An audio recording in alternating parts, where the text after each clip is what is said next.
Programa Identidade Jovem garante benefícios para jovens de baixa renda. Câmara de Campinas cria frente parlamentar de acompanhamento, estudo de impacto e fomento à implementação de atividade delegada na cidade. Reunião da Frente Parlamentar debate licitação sobre o transporte coletivo aqui em Campinas. No Giro Ambiental de hoje, vamos repercutir o encalhe em massa dos pinguins de Magalhães no litoral sul de São Paulo.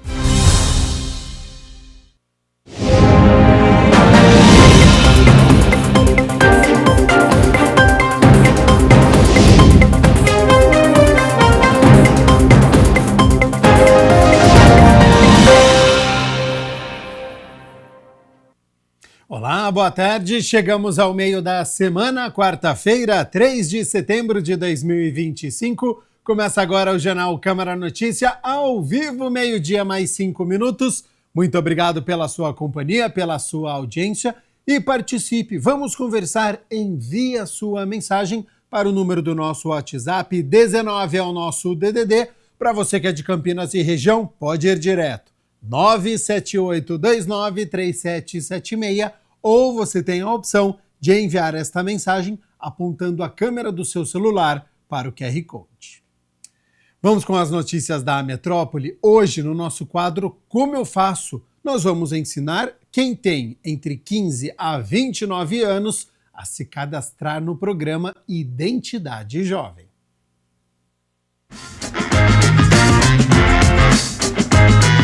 Se você tem entre 15 e 29 anos, o Programa de Identidade Jovem, ou também ID Jovem, oferece diversas oportunidades de acesso ao lazer, cultura e mobilidade. Saiba como participar. O ID Jovem, ou Identidade Jovem, é um programa do governo federal voltado para jovens de 15 a 29 anos que estão inscritos no Cadastro Único. As pessoas dessa faixa etária que atenderem aos critérios, de participação no Cadastro Único, tem direito, então, a alguns benefícios que na área da cultura, na área do lazer e na área do turismo. O programa é voltado para todo jovem brasileiro de 15 a 29 anos, que tem que estar dentro da faixa salarial de 2 salários mínimos e tem que estar inscrito no Cadastro Único. E um período, no mínimo, de 2 anos com essa inscrição ativa. Aquele jovem que já tem o cadastro, cuja família já fez o cadastro, ele pode atualizar o seu cadastro e fazer e ativar a sua identidade jovem. Só lembrando que, muitas vezes, na maioria das vezes, a mãe desse jovem que é responsável pelo cadastro único. Então, muitas vezes, esse jovem já tem o cadastro e às vezes não sabe. Então, na dúvida, consulta a mãe, pergunta se já fez alguma vez, já passou por alguma unidade da assistência social para ativar o cadastro único. E se já tem ativo, é só emitir a carteirinha. São benefícios na área da cultura, como meia entrada em atividades culturais, como teatro, cinema. Também a parte esportiva, estádios de futebol, por exemplo, jogos esportivos, também paga meia entrada. E também viagens de um estado para o outro. Então, você consegue até gratuidade viajando de ônibus de um estado para outro, ou então 50% de desconto, ou seja, metade da passagem.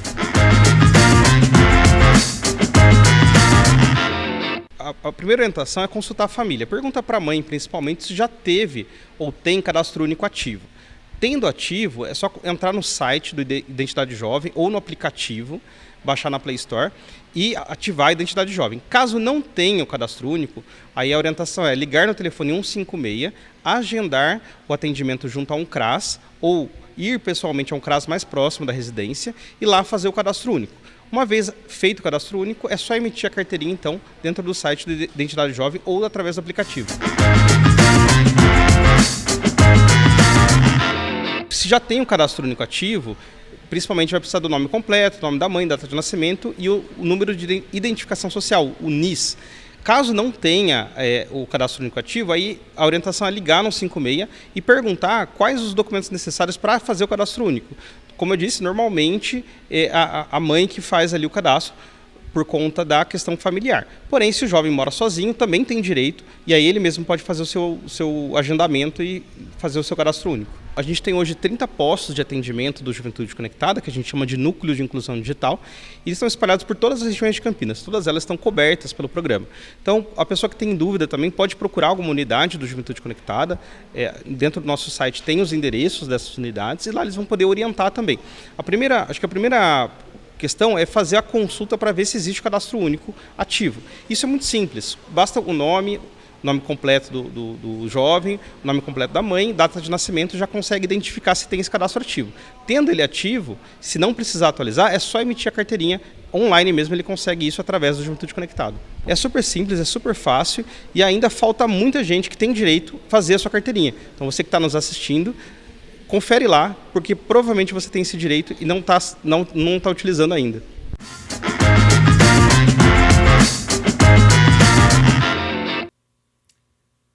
Hora das notícias do Legislativo, porque a Câmara de Campinas aprovou a criação da Frente Parlamentar, que vai discutir a atividade delegada, convênio que permite a atuação de policiais militares em horários de folga, no reforço da segurança da cidade.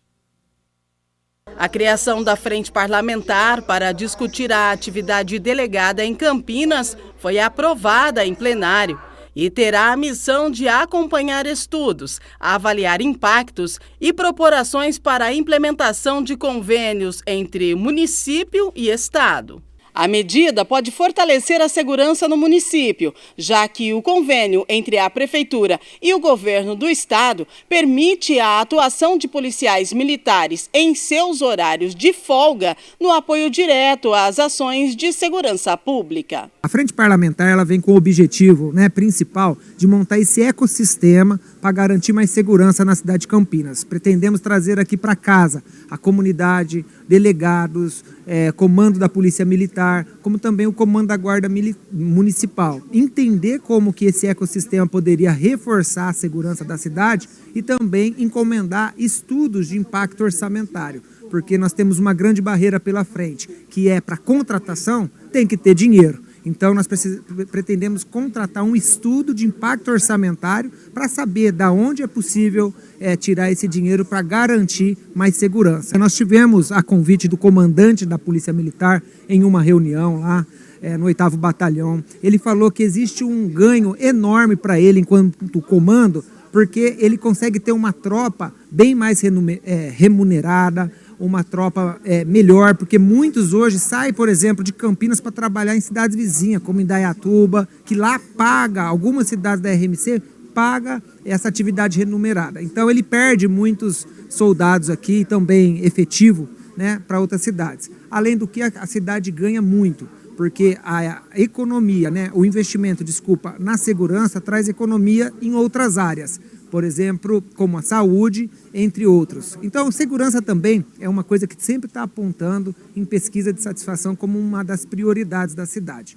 Saúde, segurança, educação. Então, eu acho que essa frente parlamentar vem com esse objetivo de ajudar tanto ali o servidor da área de segurança, como também a população. De acordo com Igor Diego, a proposta também atende a um anseio antigo da própria corporação, manifestado por policiais militares que defendem a implantação do modelo em Campinas. É um pedido e um anseio antigo. Inclusive nós temos aqui hoje, o pessoal da Polícia Militar que eu pude conversar, que já comandou a tropa. Então eles falaram que é uma discussão de mais de 20 anos. Na cidade de São Paulo, por exemplo, tem. As grandes cidades já têm essa atividade. Campinas ainda não.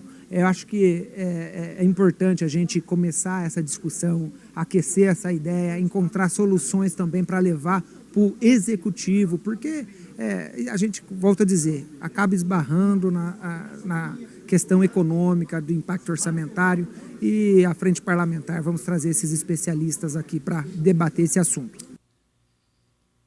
Ontem, a reunião da Frente Parlamentar sobre o novo processo de licitação do transporte público reuniu os vereadores Rodrigo da Farmadic, Guilherme Teixeira, o presidente da INDEC, Vinícius Riveretti, e o secretário de Transportes, Fernando Caires. A reunião da Frente Parlamentar para acompanhamento da licitação do transporte coletivo, que tem como presidente o vereador Rodrigo da Farmadic, contou com representantes do Executivo. Nós já tivemos mais de 280 veículos novos e seminovos desde o ano de 2021, mas neste ano, dentro desses 280, 110 veículos, né, alguns seminovos e quase... dos 110 nós devemos ter uns 70 0 quilômetros e os outros 40 2023, 2024, ou seja, quase zero. Já lembrando que alguns compromissos que foram assumidos da última reunião da Frente Parlamentar, eu creio que quase, se não na totalidade, foram cumpridos, que é quando o prefeito e a Secretaria de Transportes, junto com a INDEC, se comprometeu a adquirir novos ônibus e colocar para rodar mesmo antes da nova licitação. Ainda segundo o parlamentar, o objetivo é verificar a atual fase do processo licitatório. Também se as principais etapas já foram concluídas, além dos prazos previstos para as próximas fases e o cronograma até a assinatura do contrato. Considero que cumprimos a necessidade e a obrigação da Frente Parlamentar de dar transparência do processo licitatório e hoje, apesar de breve, nós tivemos aqui a notícia que nós esperávamos, né, que os prazos eles já foram cumpridos, têm sido cumpridos e que no mês de outubro deve ser publicada a licitação para que a gente tenha uma nova empresa para operar o transporte público na cidade de Campinas. Então a população ela tem se socorrido na Câmara Municipal com as reclamações, nós temos levado a INDEC, a Secretaria de Transporte, as reclamações da população, principalmente com o ônibus quebrado, descumprimento de itinerário, mas existe uma limitação. A Prefeitura ela cumpriu inclusive o combinado que nós já tínhamos tratado na última reunião de ter novos ônibus e melhorou bastante, né? Diminuiu a reclamação, mas diariamente nós temos acompanhado e que a população tem enfrentado dificuldades, principalmente com ônibus quebrados no transporte público. E esperamos que agora, cumprindo esse prazo, que em outubro a gente tenha essa licitação. A nova licitação para a concessão do serviço às empresas de ônibus, segundo a Prefeitura, irá aperfeiçoar o transporte público da cidade. Edital de licitação totalmente inovador, totalmente fora do que a gente vê aí em todo o Brasil, né, para que a gente possa revolucionar e melhorar a qualidade do transporte aqui da cidade de Campinas. Como será dada essa questão de infraestrutura para esse carregamento dos ônibus? Será arcado, vai ser uma parceria com a CPFL? Quem vai arcar com esses custos, com essas despesas de carregamento? Eu não tenho dúvida de que a tecnologia diesel está com os dias contados. Disso eu não tenho dúvida, acho que muita gente aqui também não tem dúvida.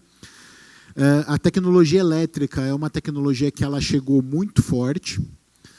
Muita gente pensa que é uma tecnologia nova, né? Mas, na verdade, ela é uma tecnologia muito antiga. Os bondes, há 100 anos atrás, eram todos elétricos, né? Então, é engraçado como é que a coisa é cíclica. Mas, isso posto, uma das mudanças que a gente teve do edital para consulta pública, do próximo que vai sair, a gente ainda assim vai continuar exigindo os 60 ônibus elétricos, mas a gente abre uma brecha para, além dos 60 ônibus elétricos, novas tecnologias. Requerimento solicitando informações sobre a implantação do sistema de recepção em todos os centros de saúde de Campinas é protocolado pelo vereador Rubens Gás.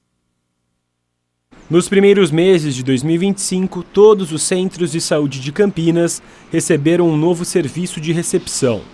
Com isso, o vereador Rubens Gás protocolou um requerimento pedindo informações ao Executivo sobre essa implantação em todas as unidades de saúde pública da cidade. O que nós gostaríamos de saber é o valor desse recurso, como está sendo repassado no centro de saúde. Nós visitamos alguns que já temos esses recepcionistas e nós gostaríamos de saber como os pormenores de todo esse projeto. O novo sistema tem o objetivo de garantir um melhor atendimento dos usuários nos centros de saúde da rede municipal, uma recepção mais acolhedora e de forma humanizada e ágil. É uma premissa, né? As pessoas chegam vulneráveis, né, e precisam ser bem atendidas.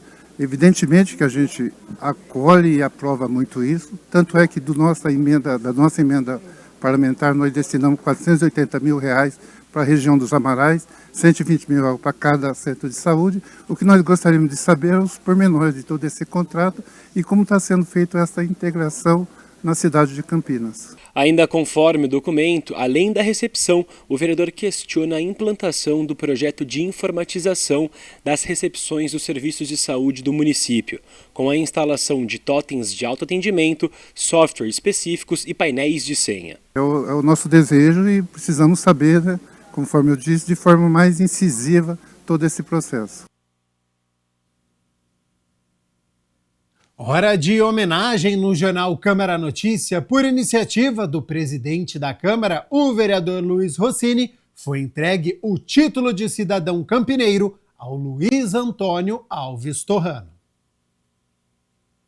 A reunião solene aconteceu no Moisés Lucarelli, estádio da Ponte Preta, clube de coração do homenageado Luiz Antônio Alves Torrano, juiz de direito da primeira vara da família e das sucessões, e juiz-diretor da cidade judiciária de Campinas.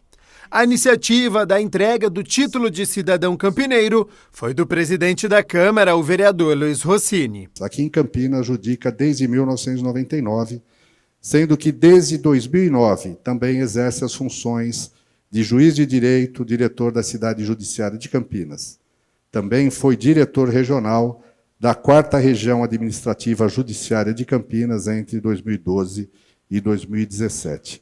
Foi juiz, ou é juiz ainda, eleitoral da 33ª Zona Eleitoral de Campinas e é membro vitalício da Academia Campinense de Letras.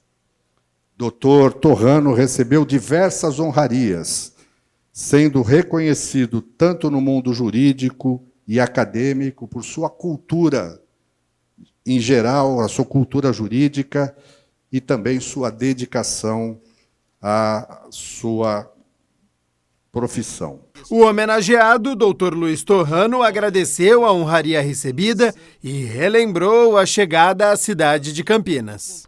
É com muita emoção, emoção essa que transborda o meu peito, que subo a esta tribuna para receber a mais alta honraria que este município concede a um filho que adotou Campinas por escolha, o título de cidadão campineiro.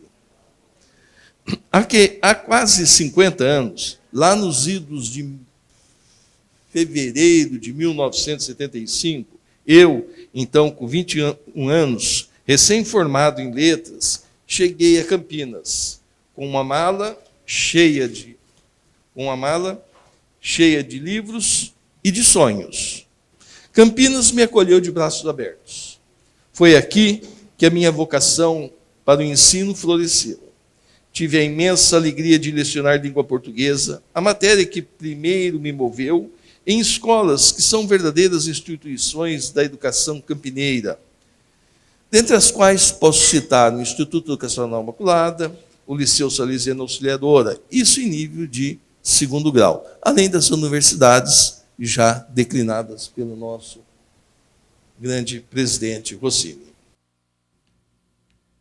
12:00 mais 22 minutos. Muito obrigado pela sua companhia, pela sua audiência. Estamos ao vivo nesta quarta-feira. Site da Câmara aberto é o campinas.sp.leg.br para você ficar muito bem informado. E olha só, o vereador Edson Ribeiro apresenta moção pedindo estudo para reduzir o IPVA aqui na cidade de Campinas, e aí vai para todo o estado de São Paulo. É uma moção que apela ao governador do estado, o Tarcísio de Freitas, solicitando a realização de estudos que avaliem a possibilidade da redução da alíquota do imposto sobre a propriedade de veículos automotores. Essa proposta do vereador, ela se inspira numa iniciativa anunciada pelo governador do Paraná, o Carlos Massa Ratinho Júnior, que apresentou um projeto de lei reduzindo a alíquota estadual de 3,5% para 1,9%, medida que deve beneficiar aí mais de 80% da frota tributada paranaense. O vereador lembra no texto que atualmente a alíquota do IPVA para veículos de passeio em São Paulo é de 4%, uma das mais altas do país, e para ele essa carga tributária tem pesado no orçamento dos proprietários de veículos, impactando diretamente a mobilidade e o exercício profissional de milhões de cidadãos. Essa moção foi aprovada em reunião ordinária e já foi encaminhada ao governo do estado. Bom, a gente segue aqui com as notícias do Legislativo, porque agora é lei. Campinas passa a ter um novo feriado municipal. Foi sancionada a proposta que institui o Dia do Evangélico a ser comemorado em 12 de agosto.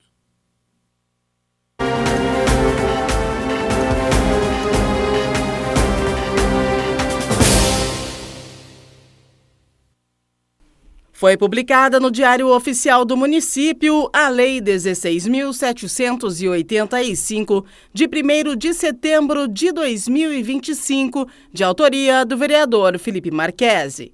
A norma inclui no calendário oficial de datas e eventos de Campinas o Dia do Evangélico, a ser comemorado em 12 de agosto, e estabelece a data como feriado municipal. Sabendo da importância deste dia para os evangélicos, já existem, em vários locais do nosso Brasil, estados que sancionaram esta lei, e nós tivemos essa iniciativa de criar esse importante dia de um reconhecimento para os evangélicos, que hoje chegam a média em Campinas de aproximadamente 300 mil na nossa cidade, e será um dia muito especial que nós estaremos comemorando. Marchesi explica como a lei foi elaborada. E nós fizemos esta lei em conjunto com o Conselho de Pastores de Campinas. Nós levamos para eles a ideia, eles autorizaram, fizeram uma carta. Então foi construído esse trabalho e hoje se tornou realidade para a nossa população.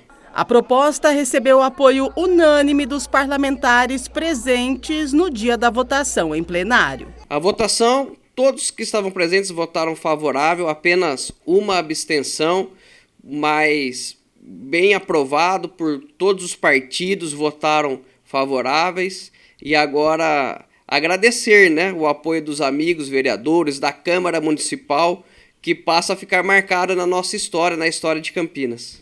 A data deve ser marcada por ações solidárias e celebrações públicas e privadas no município de Campinas. Um dia especial que nós podemos fazer algo para as pessoas, para o próximo. Um dos maiores mandamentos, amar o próximo como a ti mesmo. Então que nós possamos fazer o bem para as pessoas, algo de solidariedade, atender aquelas famílias que estão em vulnerabilidade social. Vai ser um dia, nós faremos uma programação para que possamos fazer o bem para as pessoas, que possam ser compartilhados, um pouquinho da parte da espiritualidade, da fé cristã, do amor ao próximo, e com certeza vai ser um dia muito lindo na nossa cidade.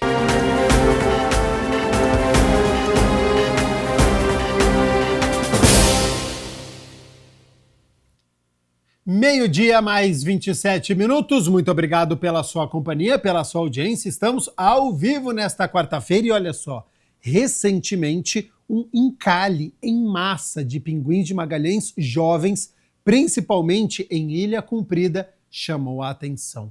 Muitos já estavam em avançado estado de decomposição, o que dificultou o trabalho da perícia para chegar a uma causa da mortandade acima do esperado para o período. E esse é o tema do nosso quadro a partir de agora, o Giro Ambiental.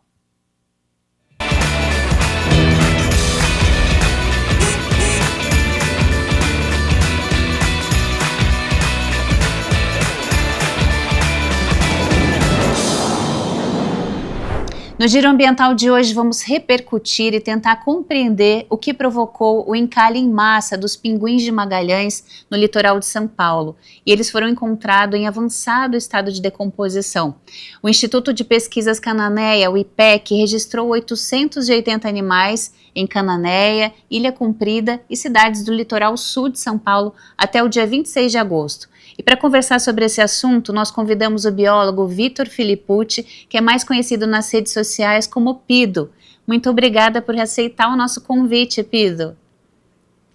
Tudo bem? Obrigado pelo convite, eu que agradeço.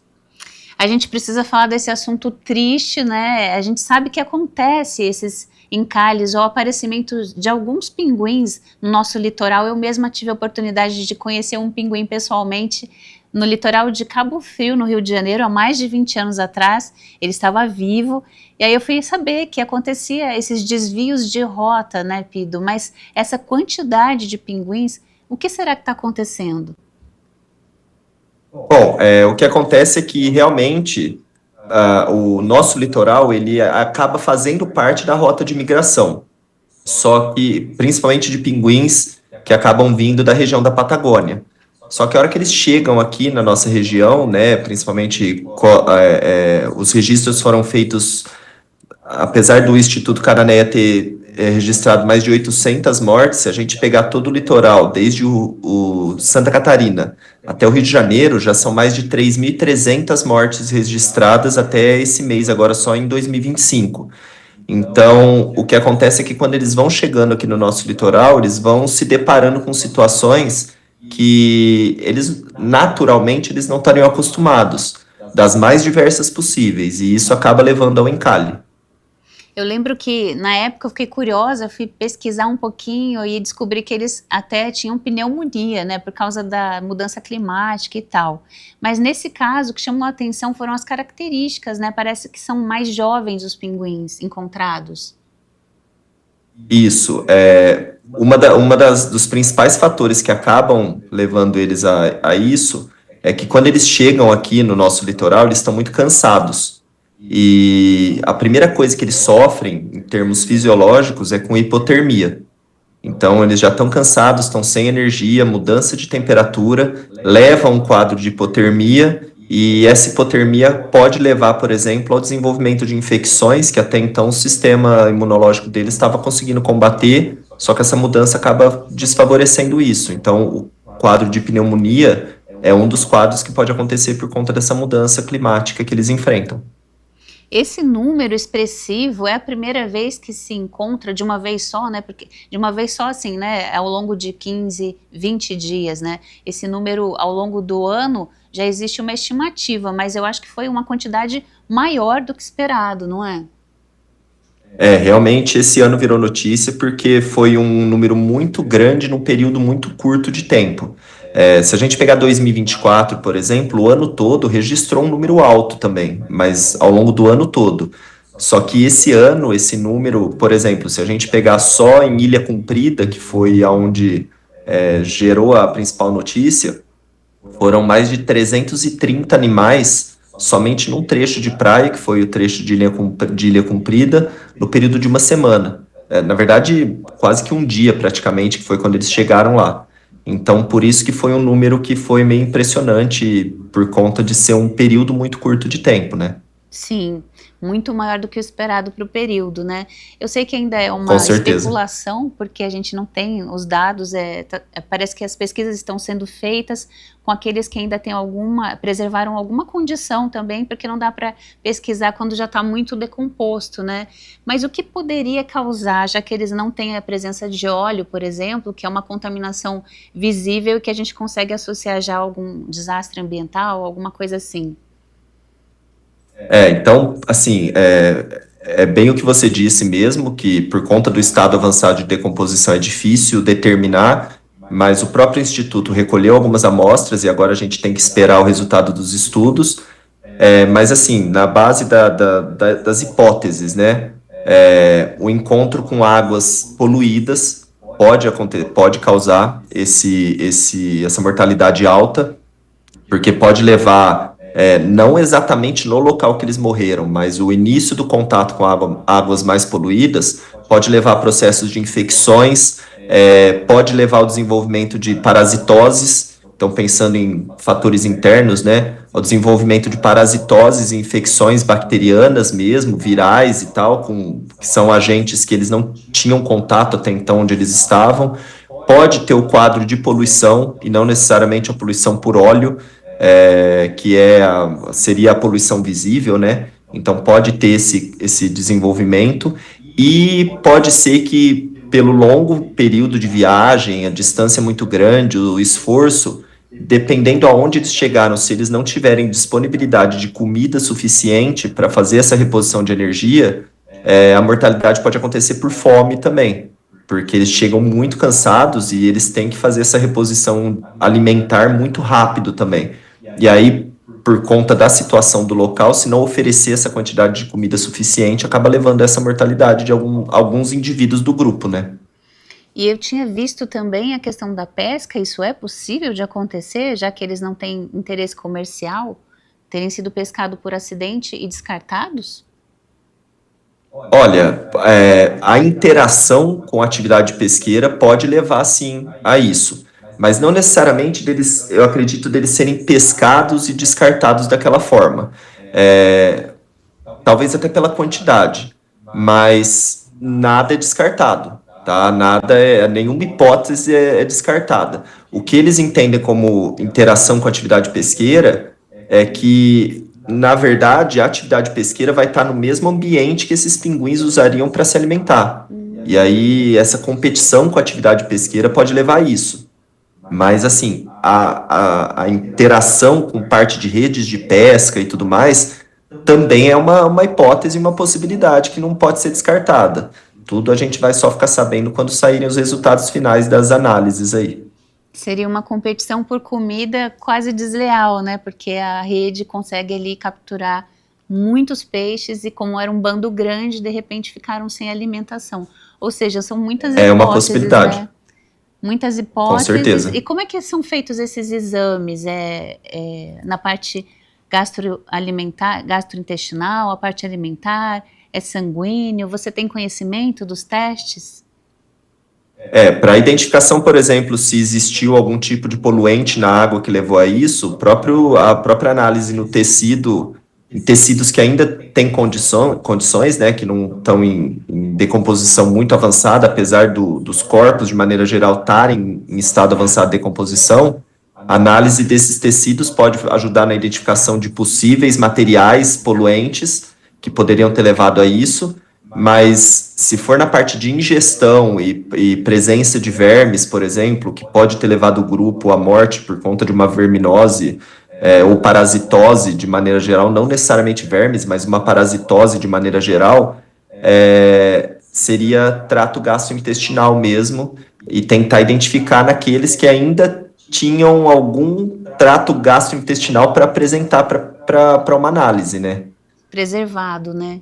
E para a última Exatamente. pergunta que eu cheguei a pensar, mas não sei se tem sentido, é a questão das mudanças climáticas e o aumento da temperatura dos oceanos, isso também pode impactar ou nesse momento está descartado?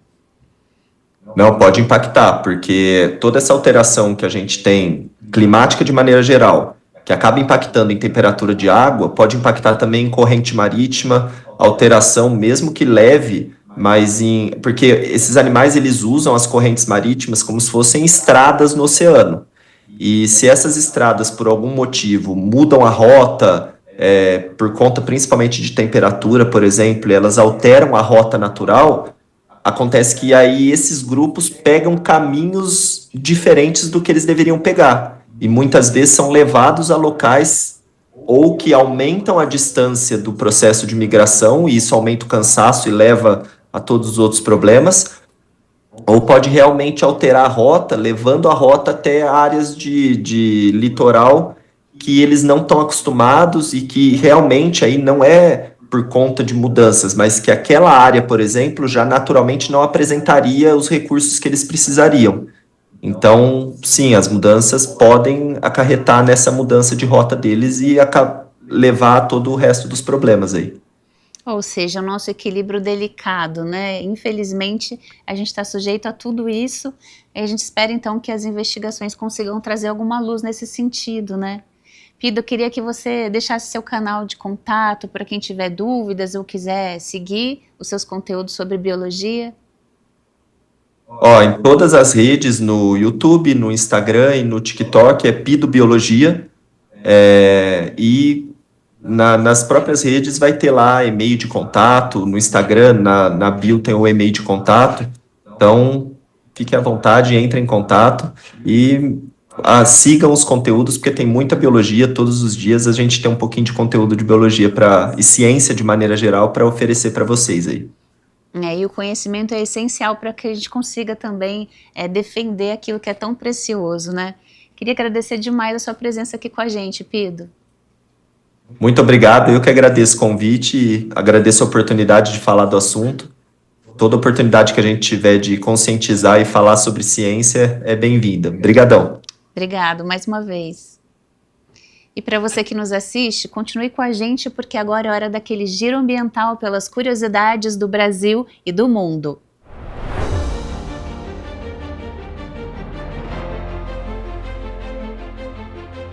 A cidade de Cabul, capital do Afeganistão, enfrenta uma crise hídrica alarmante e pode ficar completamente sem água até 2030. A previsão feita em um relatório recente da ONG Mercy Corps aponta para consequências humanitárias, econômicas e ambientais catastróficas. A escassez de água não é um problema novo, mas foi agravada pelo resultado de uma combinação de fatores como mudanças climáticas, má gestão de recursos, crescimento populacional acelerado e planejamento urbano deficiente. Nas últimas 3 décadas, a população da cidade também saltou de menos de 2 milhões para cerca de 6 milhões de pessoas, o que causou uma drenagem excessiva dos aquíferos locais. Segundo o relatório, o déficit anual de água em Cabul é de 44 milhões de metros cúbicos. A Mercy Corps alerta que, sem mudanças significativas na gestão hídrica, a cidade pode enfrentar um desastre humanitário sem precedentes na próxima década, cujos efeitos já começam a ser sentidos pela população.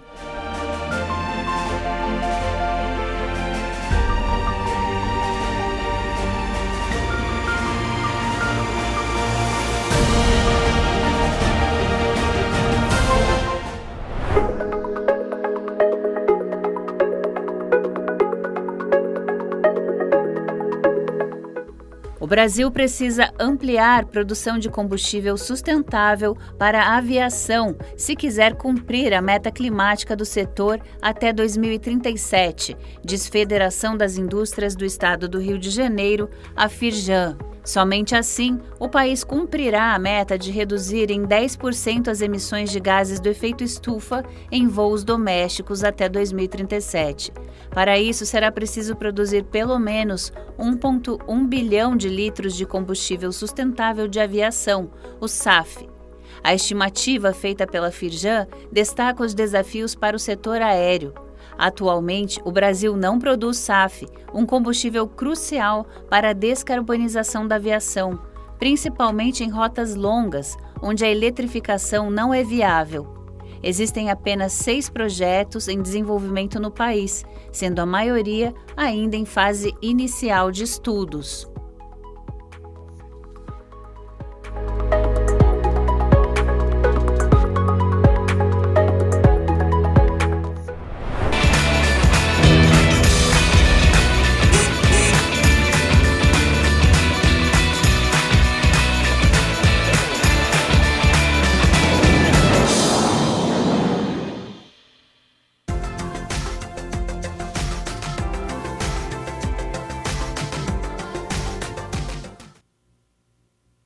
Para amanhã, quinta-feira, segue o sol aparecendo durante todo o dia, com alguma nebulosidade, mas não tem previsão de chuva.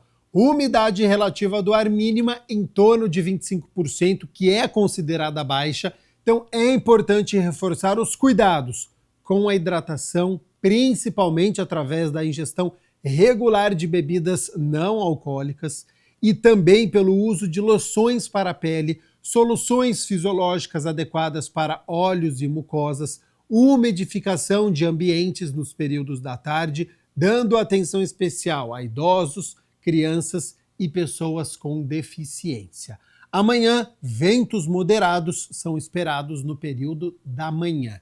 Vamos às temperaturas? Porque faz calor aqui na cidade de Campinas. Olha só, elas já estão aqui na minha tela. Para amanhã, quinta-feira, 4 de setembro, mínima de 17 graus. Ao longo do dia a temperatura sobe, podendo chegar aos 31 graus aqui na cidade de Campinas. O Jornal Câmara Notícia fica por aqui. Muito obrigado pela sua companhia, pela sua audiência. Continue na nossa programação, lembrando que hoje é quarta-feira, é dia de reunião ordinária. A partir das 6 horas da tarde, os vereadores vão se reunir e amanhã a gente conta tudo para você aqui no Jornal Câmara Notícia. Até lá, tchau, tchau.